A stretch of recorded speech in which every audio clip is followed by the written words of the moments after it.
Class 8. Subject Social Studies, Civics. Lesson 5 Judiciary. Q1. What are the different branches of the legal system? Or, mention the branches of the legal system. Ans. The legal system in India is divided into two branches, criminal law and civil law. Q2. What do you understand by law? Ans. Law is a system of rules that are created and enforced through social or governmental institutions to regulate behavior. Q3. What does judiciary mean? Ans.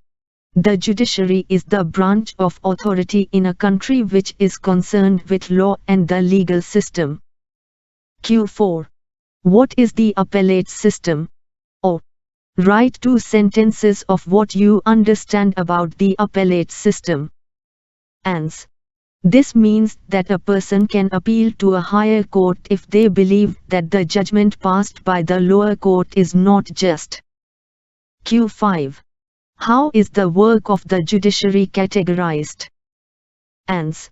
The work that the judiciary does can be divided into the following. I. Dispute resolution. 2. Judicial review. 3. Upholding the law and enforcing fundamental rights. Q6. In what ways is the Supreme Court the guardian of fundamental rights? Ans. Supreme Court acts as a guardian of fundamental rights as it ensures that people are able to practice their rights in the required manner. Every citizen of India can approach the Supreme Court or the High Court if they believe that their fundamental rights have been violated. Q7. How can we say that Indian judiciary is independent? Ans. Indian judiciary is considered an independent institution because the other branches of government, the legislature and the executive, cannot interfere in the work of the judiciary. 2. The courts are not under the government and do not act on their behalf. Q8. India has an integrated judicial system. Explain. Ans. In India, we have an integrated judicial system, meaning that the decisions made by higher courts are binding on the lower courts. Another way to understand this integration is through the appellate system that exists in India. This means that a person can appeal to a higher court if they believe that the judgment passed by the lower court is not just. Q9. In the following illustration, fill in each tier with the judgments given by the various courts in the Sudha Goyal case. Check your responses with others in class. Ans. Lower court, trial court Lakshman, his mother Shakuntala and his brother-in-law Subhash Chandra were sentenced to death. High court, Lakshman, Shakuntala and Subhash Chandra were acquitted. Supreme Court, Lakshman, Shakuntala were given life imprisonment while Subhash Chandra was acquitted for lack of sufficient evidence. Q10. What is public interest litigation in India? Or, what is PIL? State the objectives of introducing PIL. Ans. The Supreme Court in the early 1980s devised a mechanism of public interest litigation or PIL to increase access to justice. It allowed any individual or organization to file a PIL in the High Court or the Supreme Court on behalf of those whose rights were being violated. The legal process was greatly simplified and even a letter or telegram addressed to the Supreme Court or the High Court could be treated as a PIL. Q11. List 2 reasons why you believe an independent judiciary is essential to democracy. Or, what is the need of an independent judiciary in a democracy? Or, you read that one of the main functions of the judiciary is upholding the law and enforcing fundamental rights. Why do you think an independent judiciary is necessary to carry out this important function? Ans.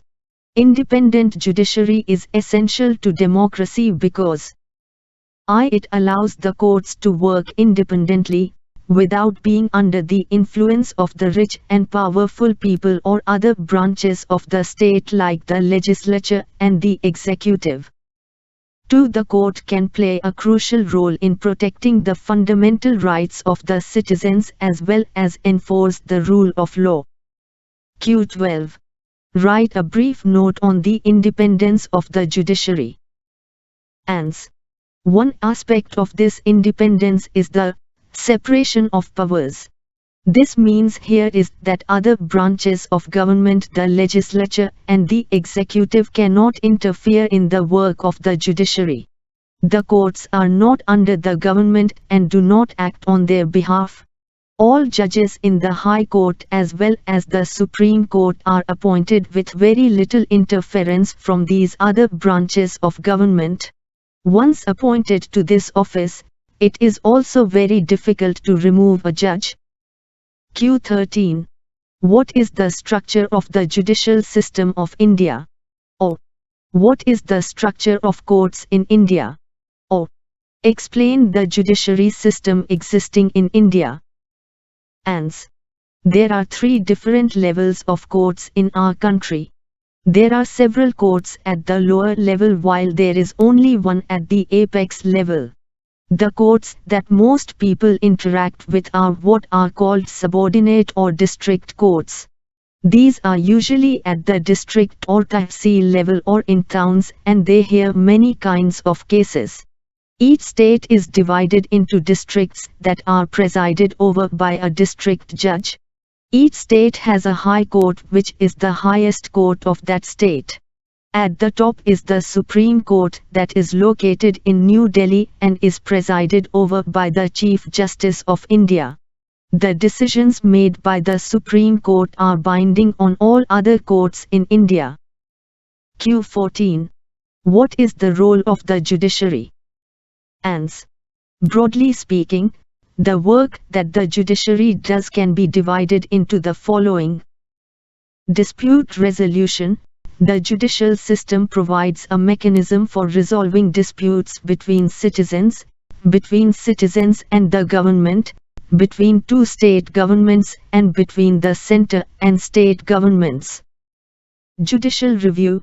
As the final interpreter of the Constitution, the judiciary also has the power to strike down particular laws passed by the Parliament if it believes that these are a violation of the basic structure of the Constitution.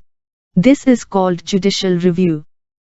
Upholding the law and enforcing fundamental rights. Every citizen of India can approach the Supreme Court or the High Court if they believe that their fundamental rights have been violated.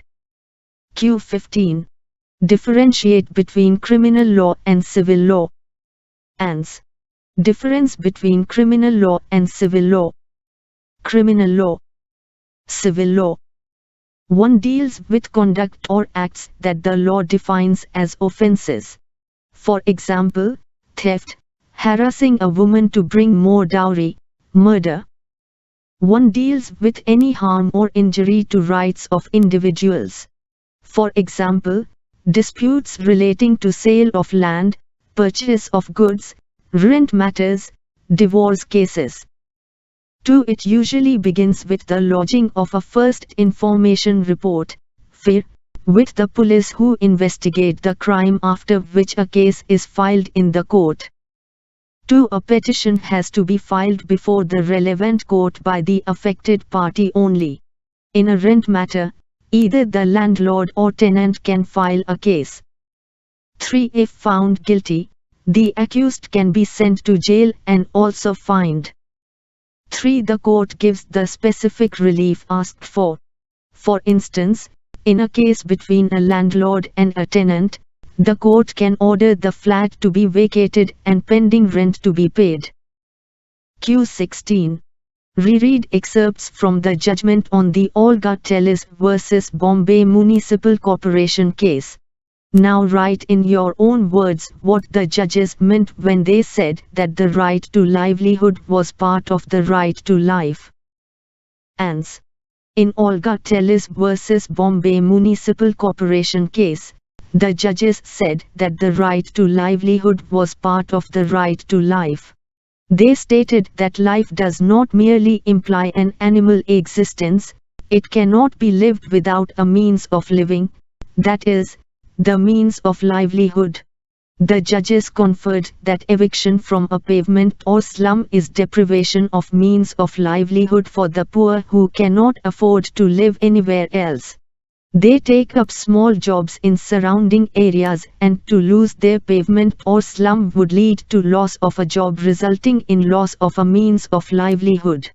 Consequently, leading to deprivation of life.